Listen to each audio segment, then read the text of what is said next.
کہ میں تمہاری یہ چیزیں پوری نہیں کر سکتا، صرف 3 وقت کا کھانا پورا کر سکتا ہوں، اسی کو غنیمت سمجھو، میرے سے یہی ہو سکتا ہے، اس سے زیادہ کچھ نہیں کر سکتا تمہارے لیے۔ بیوی نے بہت سر کھایا، مجھے باتیں سنائیں کہ پھر کام بدلو، کچھ اور کرو، پیسے جمع کرو، اپنا ٹرک لے لو، ٹرک بھی تو تم نے کرائے پر لیا ہوا ہے، آدھے پیسے تم ٹرک کے کرائے کے دے دیتے ہو، اس طرح تو کچھ نہیں بنے گا۔ پھر اچانک سے میری بیوی بالکل خاموش ہو گئی، اس نے کوئی بات کرنا بند کر دیا، فرمائش کرنا چھوڑ دیا۔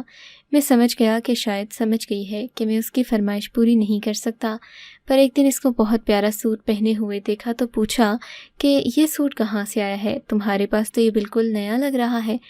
کہنے لگی مجھے میری امی نے بھجوایا ہے۔ میں نے کہا تم اپنی امی سے رابطے میں ہو؟ کہنے لگی کہ نہیں ہوں، لیکن وہ کبھی کبھی چیزیں بھیج دیتی ہیں۔ میں نے کہا پھر تو یہ سوٹ حرام کی کمائی کا ہے، اسی لیے تم کو بالکل بھی نہیں پہننا چاہیے۔ اس کو بہت غصہ آیا، کہنے لگی کہ اس گھر میں اور بھی بہت حرام کی کمائی کا ہے۔ میں نے کہا کیا ہے حرام کی کمائی کا؟ محنت کرتا ہوں، ذلیل ہوتا ہوں، دھوپ گرمی بڑی دل کرتا ہے گھر میں آرام کروں، لیکن راتوں رات باہر پھرتا رہتا ہوں، پھر اس گھر میں ہمیشہ حلال کی روٹی لے کر آتا ہوں۔ تم یہ بات کیسے کر سکتی ہو؟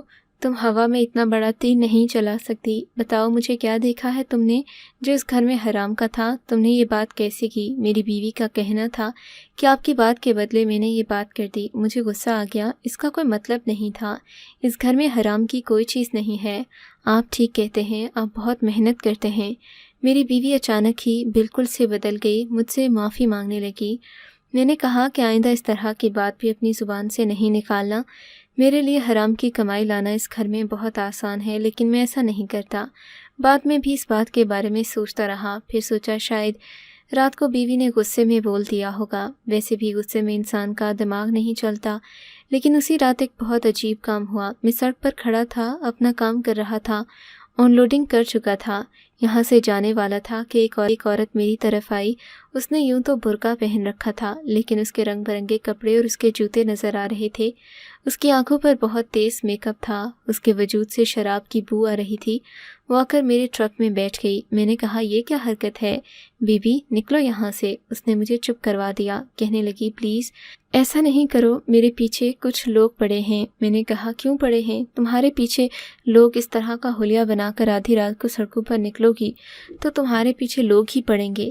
کہنے لگی میرے پیچھے لوگ پڑتے ہیں، یہی میرا کام ہے، میں لوگوں کو اپنے پیچھے پڑاتی ہوں تو میرے گھر کا چولہا جلتا ہے، لیکن وہ لوگ غلط بات کر رہے ہیں جس کو میں مانوں گی نہیں۔ جسم فروشی کا مطلب یہ نہیں کہ کوئی بھی بات مان لو، میرے بھی کچھ اصول ہوتے ہیں۔ میں اس کی بات سن کر حیران رہ گیا، سوچنے لگا جسم فروشی کرنے والی کے کیا اصول ہوتے ہیں؟ سب سے بڑا اصول تو اس کا یہی مر جاتا ہے کہ وہ اپنا جسم بیچ کر پیسے کماتی ہے، جبکہ وہ محنت مزدوری بھی کر سکتی ہے۔ مجھے کہنے لگی خدا کے لیے مجھے ایک رات کی پناہ دے دو ٹرک میں، یہ لوگ ادھر کے رہنے والے ہیں، کہیں بھی چلی جاؤں بار بار میرے پیچھے آئیں گے، اور ابھی بہت رات پڑی ہے۔ میں نے کہا میرا کام ختم ہو گیا، میں تو اپنے گھر جا رہا ہوں، شادی شدہ آدمی ہوں، بچے دار ہوں۔ تو کہنے لگی ایک رات کی بات ہے، میری عزت کا سوال ہے۔ میرے دل میں یہی تھا کہ اس کی کون سی عزت ہے؟ مجھے ایسی عورتیں بالکل پسند نہیں جس طرح کے کام کر کے خود کو مظلوم بھی سمجھیں، لیکن وہ نہ ٹرک سے نکل رہی تھی نہ میری جان چھوڑ رہی تھی۔ تم یہاں بیٹھ سکتی ہو مگر صرف صبح ہونے تک، میں نے کہا۔ جیسے ہی روشنی پھیلی تم کو یہاں سے نکلنا ہوگا، مجھے گھر جانا ہوگا۔ میں دل ہی دل میں سوچ رہا تھا آج تو بیوی کو کہا تھا کہ جلدی آ جاؤں گا، آج یہ مصیبت گلے پڑ گئی۔ پھر سوچا چلو عورت ہوتی ہے، اگر مدد مانگ رہی ہے تو مدد کر دیتا ہوں۔ اس کو دیکھ کر مجھے عجیب سا احساس ہوا، مجھے وہ بالکل بھی اچھی نہیں لگ رہی تھی۔ حالانکہ رات کا وقت تھا، یہ عورت میرے ٹرک میں بیٹھی اس طرح کی عورت تھی جو یہی کام کرتی تھی، مگر مجھے اسے دیکھ کر کوئی کشش نہیں ہو رہی تھی۔ میں چاہتا تھا بس یہ میرے ٹرک سے نکل جائے اور میری جان چھوڑ دے۔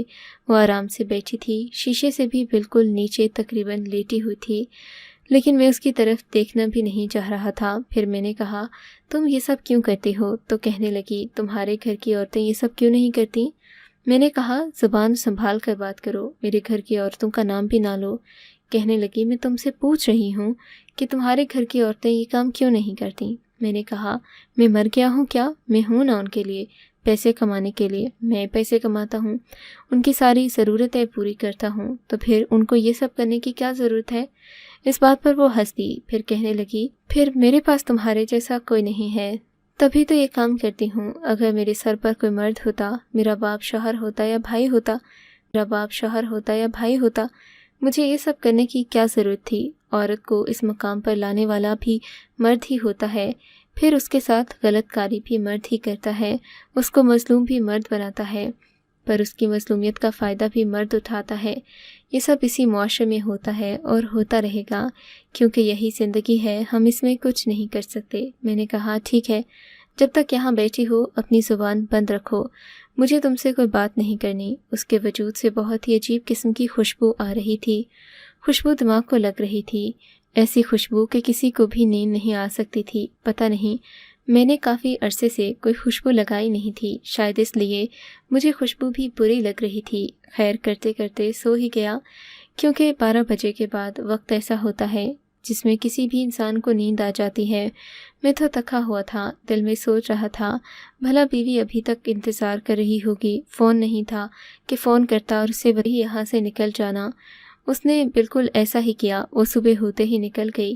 اب روشنی پھیلی تھی لیکن وہ جا چکی تھی۔ میں نے کہا، چلو اچھا ہے، وہ گئی، لیکن جب گھر کی صفائی کرنے لگا، مجھے اس کا ایک جوتا ٹرک کے اندر ایک سائڈ پر ملا۔ وہ یہاں سے گزرتی ہوگی تو اس کو دے دوں گا، یہ سوچ کر میں نے جوتا رکھ دیا۔ پھر گھر آ گیا، رات کا تھکا ہوا تھا، سکون سے سو گیا۔ تھوڑی دیر بعد اٹھا، ناشتہ کیا تو ایک ایسی چیز پر نظر پڑی کہ جان نکل گئی۔ اس کو دیکھنے لگا، پھر فوراً اپنے ٹرک کی طرف بھاگا۔ جیسا جوتا وہ لڑکی چھوڑ گئی تھی، اسی کے ساتھ ایک جوتا میرے گھر میں پڑا ہوا تھا۔ میں نے اپنی بیوی سے کہا کہ یہ کس کا ہے، تو کہنے لگی، یہ میرا نہیں ہے۔ مجھے اپنی بیوی کی چیزوں پر نظر رکھنے کی عادت نہیں تھی۔ مجھے نہیں پتہ تھا کہ وہ اپنے ساتھ جہیز میں کیا لائی تھی، میں نہیں جانتا تھا۔ ہم نے اس کے لیے کچھ خاص سامان نہیں بنایا تھا۔ پھر میں نے اپنی بہن سے پوچھا، کیا یہ تمہارا جوتا ہے؟ اس نے کہا کہ نہیں، میرا جوتا بھی نہیں ہے۔ بہن کے ساتھ بھی یہی معاملہ تھا، اس کی چیزوں پر بھی نظر نہیں ہوتی تھی، مگر دونوں کے پیروں کی طرف دیکھا تو دونوں کے پیر بالکل برابر سے تھے، دونوں کا سائز ایک ہی تھا، دونوں ایک سائز کا جوتا پہن سکتی تھیں، اس لیے کون جھوٹ بول رہا تھا یہ پتہ لگانا مشکل تھا۔ مجھے اس گھر کی دونوں عورتوں کو یہ کہانی سنانے کی ضرورت نہیں تھی، بس یہی جاننا کافی ہوتا کہ جوتا کس کا ہے، کیونکہ جس کا تھا وہ دراصل جسم فروشی کا کام کر رہی تھی۔ مگر یہ سوچ کر ہی حیران تھا کہ میرے گھر کی بیوی اور بہن میں سے کوئی یہ کام کر رہی تھی یا تو وہ محض اتفاق تھا۔ میں نے کہا، مجھے شام تک چاہیے اس کے ساتھ کا گمشدہ جوتا، نہیں تو میں فساد بنا دوں گا۔ میری بیوی حیران ہو گئی، میری بہن بھی، دونوں نے تلاش بھی بہت کیا مگر ان کو جوتا نہیں ملا۔ پھر سوچنے لگا، اگر ان میں سے ہی ہوتی تو دوسرا جوتا تو ان کے پاس ہوتا تو وہ سامنے ہی آتی، لیکن ایسا بھی نہیں تھا، اس کا مطلب شاید اتفاق ہوا تھا، پر دوسرا جوتا تو میرے ہی پاس تھا۔ دل ہی دل میں غصہ تو بہت آ رہا تھا، میرے دماغ میں شک آ گیا۔ شک انسان کا دماغ خراب کر دیتا ہے۔ میں نے کھانا کھایا، ان لوگوں سے ٹھیک سے بات بھی نہ کی، اپنی بیوی کے بارے میں سوچنے لگا۔ آج کل اس کے ہاتھوں میں نئی چیزیں ہوتی، میں اسے پیسے نہیں دیتا تھا، پھر وہ یہ سب کہاں سے لاتی تھی؟ اور پھر اس کی ماں بھی تو یہی کرتی تھی، بیٹی سے کچھ بعید نہیں تھا۔ اس نے کہا تھا کہ میں نے اپنی ماں کا لایا ہوا جوڑا پہنا ہے، اس کا مطلب اپنی ماں سے کوئی رابطہ تھا۔ جب اسے تحفہ قبول کر سکتی تھی تو شاید اس سے باتیں کرتی ہوگی تو ملتی بھی ہوگی۔ مجھے اپنی بیوی پر شک نہیں بلکہ یقین ہو چکا ہے کہ وہ بھی غلط کام میں ملوث ہے۔ اس کا مطلب وہ اپنی ماں سے ملتی تھی، اس کی ماں نے اسے راہ دکھائی تھی۔ میری بیوی نے مجھ سے بہت فرمائش کی لیکن اچانک سے خاموش ہو گئی کہ شاید اسے کوئی فرمائش پوری کرنے کو کبھی پہچان نہیں پاتا تھا۔ آواز بھی وہ بدل کر بول رہی تھی۔ قد اس عورت کا میری بیوی جتنا ہی تھا، جوتے کا سائز بھی، اور مجھے کتنی گواہی، کتنے ثبوت چاہیے تھے اتنی موٹی بات کو سمجھنے کے لیے۔ مجھے اسے اس کام سے روکنا تھا، کھلی اجازت نہیں دے سکتا تھا، کھلا چھوڑ نہیں سکتا تھا۔ اس لیے آج رات کو مجھے کام پر بھی ضروری جانا تھا، کیونکہ پیسوں کا معاملہ تھا، نہیں تو میری نوکری جا سکتی تھی۔ پریشان تو بہت تھا، لیکن کام آپ کو مرنے بھی نہیں دیتے، پریشان بھی نہیں ہونے دیتے، بس آپ کو زندگی چلاتی رہتی ہے، اور اسی کا نام زندگی ہے۔ اس لیے اپنے گھر کو تالا لگا کر گیا کہ بیوی کہیں نہیں جا سکے گی، واپس آ کر بیوی سے اس بارے میں بات کروں گا۔ بات سچ نکلی تو اسے طلاق دے کر فارغ کر دوں گا، کیونکہ میں ایسی عورت کو پھر اپنے گھر میں کیوں رکھوں جو اس طرح کے کام کرتی ہو۔ دماغ میں اس کے بارے میں باتیں چل رہی تھیں کہ ابھی تو ہماری زندگی شروع ہوئی تھی، وہ اتنی اچھی لگ رہی تھی مجھے سب کچھ ٹھیک جا رہا تھا، کیونکہ وہ میری بن کر نہیں رہ سکتی تھی۔ جانے سے پہلے اپنی بہن سے کہا کہ بھابھی پر نظر رکھنا۔ اس نے کہا کہ کیا ایسا کیوں کہہ رہے ہیں؟ تو میں نے کہا بس بھابھی پر نظر رکھنا، کسی بھی طرح سے گھر سے نہ نکل پائے۔ گھر کو باہر سے لاک لگا کر چلا گیا اپنے کام پر۔ اپنا کام کیا، اسی سڑک پر میرا پھر سے کام تھا، کیونکہ اس کے سامنے بڑا سا گودام بھی تھا۔ تھوڑی دیر بیٹھا تھا، آنکھوں میں آنسو تھے۔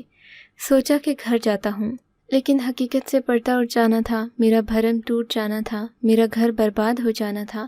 مجھے اپنی بیوی کا یہ روپ نہیں دیکھنا تھا، میں تو اسے اپنا بنانا چاہتا تھا، اچھا انسان سمجھنے لگا تھا، اسے اپنے بچوں کی ماں بنانا چاہتا تھا۔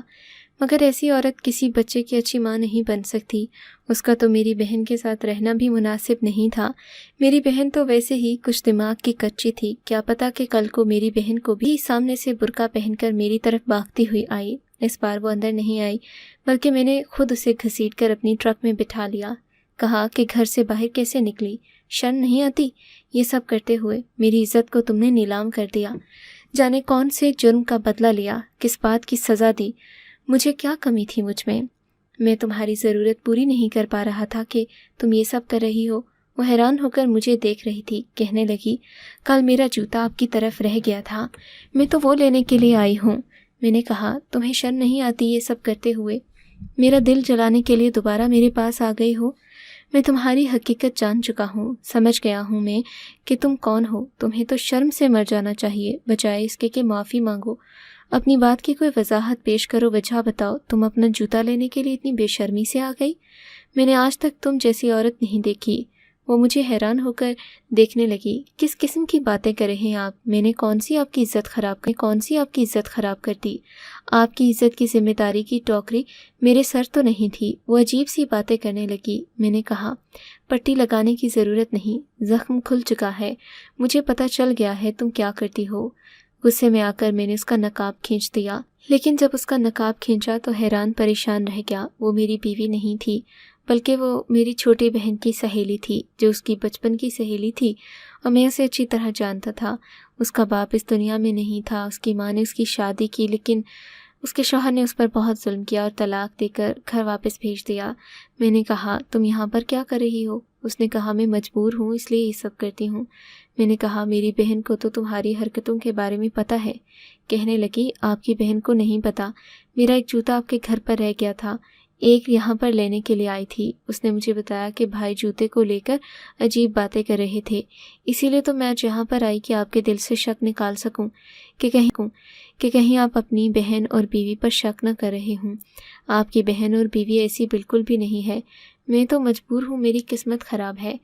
میں نے اپنا سر پکڑ لیا، کہا کہ یہ تم نے کیا؟ تمہاری وجہ سے میں اپنے گھر والوں پر شک کر رہا تھا۔ میں اپنی بیوی کو آج بند کر کے آیا ہوں۔